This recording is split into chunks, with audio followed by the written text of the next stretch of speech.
Oke, selamat pagi anak-anak.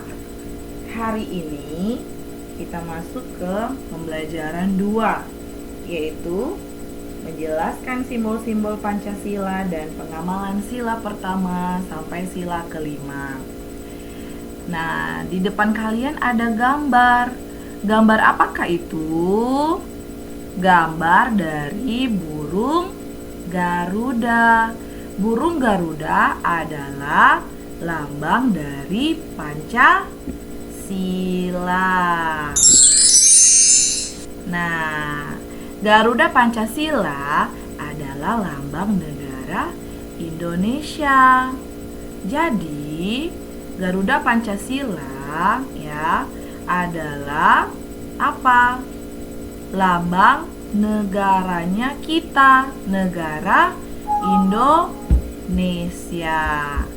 Terus burung Garuda itu besar, gagah dan perkasa. Coba lihat di perisainya ada apa?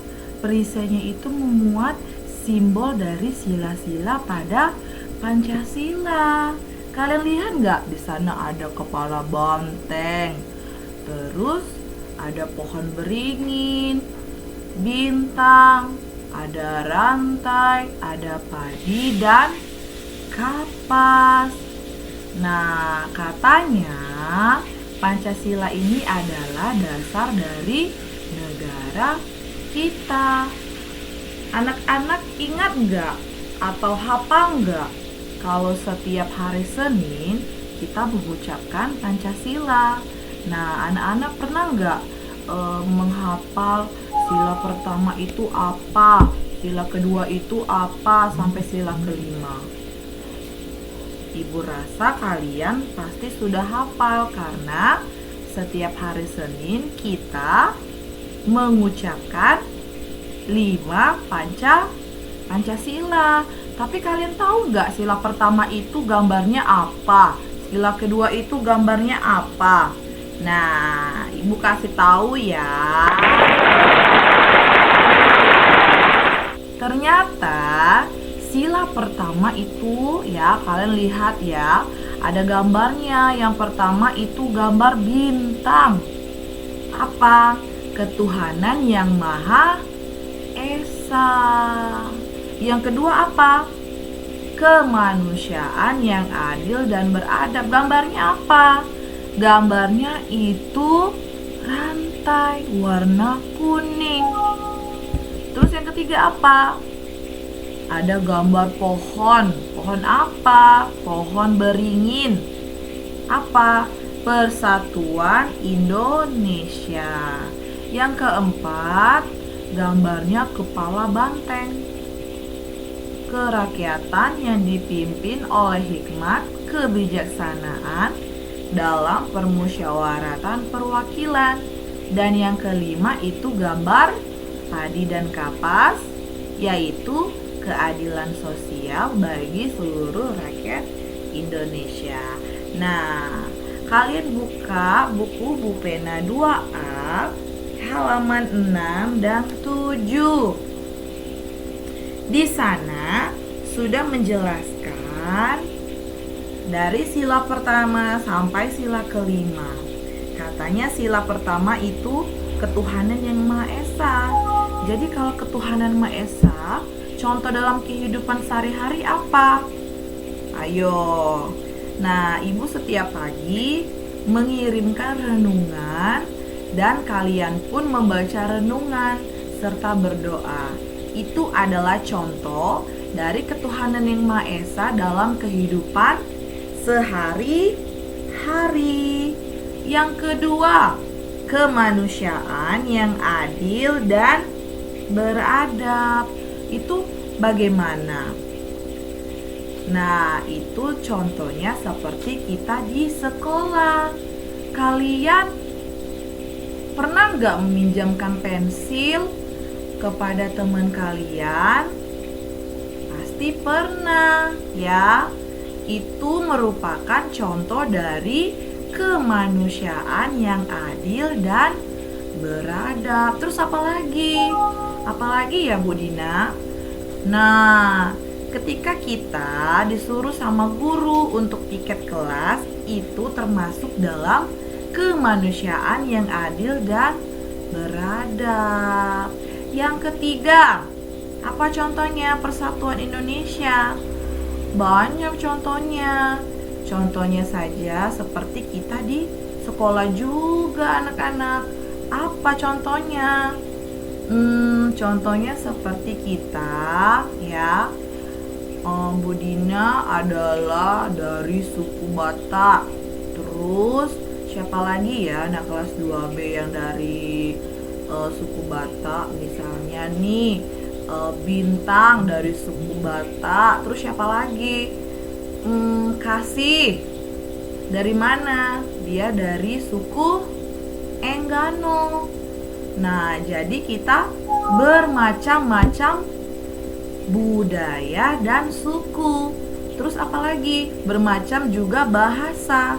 Jadi dalam kehidupan sehari-hari ya, Persatuan Indonesia banyak kita jumpai.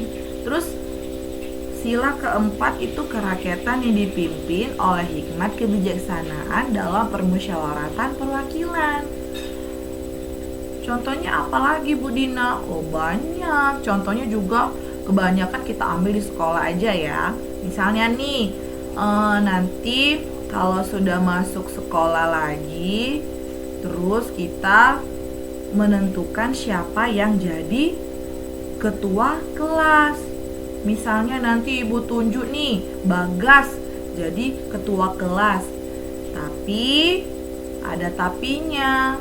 Tapi harus dipilih langsung oleh teman-teman.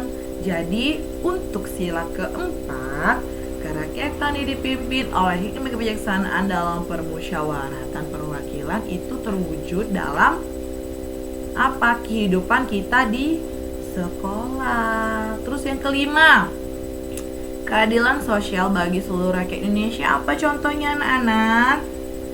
Nah, ini kita harus berperan apa? Adil. Adilnya bagaimana? Ya, adilnya ya, semuanya. Contohnya kita di sekolah lagi. Kok Bu Dina di sekolah terus? Iya, karena kita ruang lingkupnya sekolah. Kalau di rumah apa? Kalau di rumah, misalnya nih, orang tua memberi kita uang jajan. Kakak dan adik itu sama-sama rata. Misalnya nih, siapa ya ibu contohin? Misalnya Putri dikasih orang tuanya jajan itu 5.000. Abangnya atau kakaknya juga 5.000. Jadi semuanya sama rata. Kayak di sekolah juga. Kayak di sekolah misalnya kalian piket. Nah, jadi misalnya nih hari Senin 5 orang yang piket, terus hari Selasa juga begitu. Ya, jadi untuk sila kelima ya, keadilan sosial bagi seluruh rakyat Indonesia itu banyak kita jumpai di lingkungan sekolah maupun lingkungan rumah. Nah, kalian tahu nggak simbol-simbolnya apa aja? Ibu sudah contohin ya gambar-gambarnya. Yang pertama itu sila pertama simbolnya itu bintang, sila kedua simbolnya rantai, terus simbolnya pohon beringin itu sila ketiga, dan keempat itu kepala banteng, dan yang kelima itu simbolnya padi dan kapas. Paham anak-anak? Paham ya? Jadi kalian harus menghafalnya dan mengingatnya, karena setiap hari Senin itu kita selalu mengucapkan Pancasila. Ya, jadi anak-anak itu harus hafal, karena Pancasila tadi apa Ibu jelaskan? Pancasila itu adalah dasar dari negara Indonesia. Oke, kalau sudah paham semuanya, buka halaman 8. Di sana katanya kerjakan soal-soal berikut. Ya, Nomor 1, sebutkan urutan sila dan bunyi sila dari lambang Pancasila. Nah, tadi Ibu sudah jelaskan ya, lambang-lambang urutannya apa aja ya. Kalian tinggal buat di bawahnya tulisan ya, bintang itu apa ya. Terus rantai itu sila keberapa, pohon beringin itu sila keberapa, sampai sila kelima. Nanti kalau sudah ya, tugasnya difoto, kirim melalui WA pribadi. Ya, oke. Selamat mengerjakan anak-anak. Tuhan Yesus memberkati.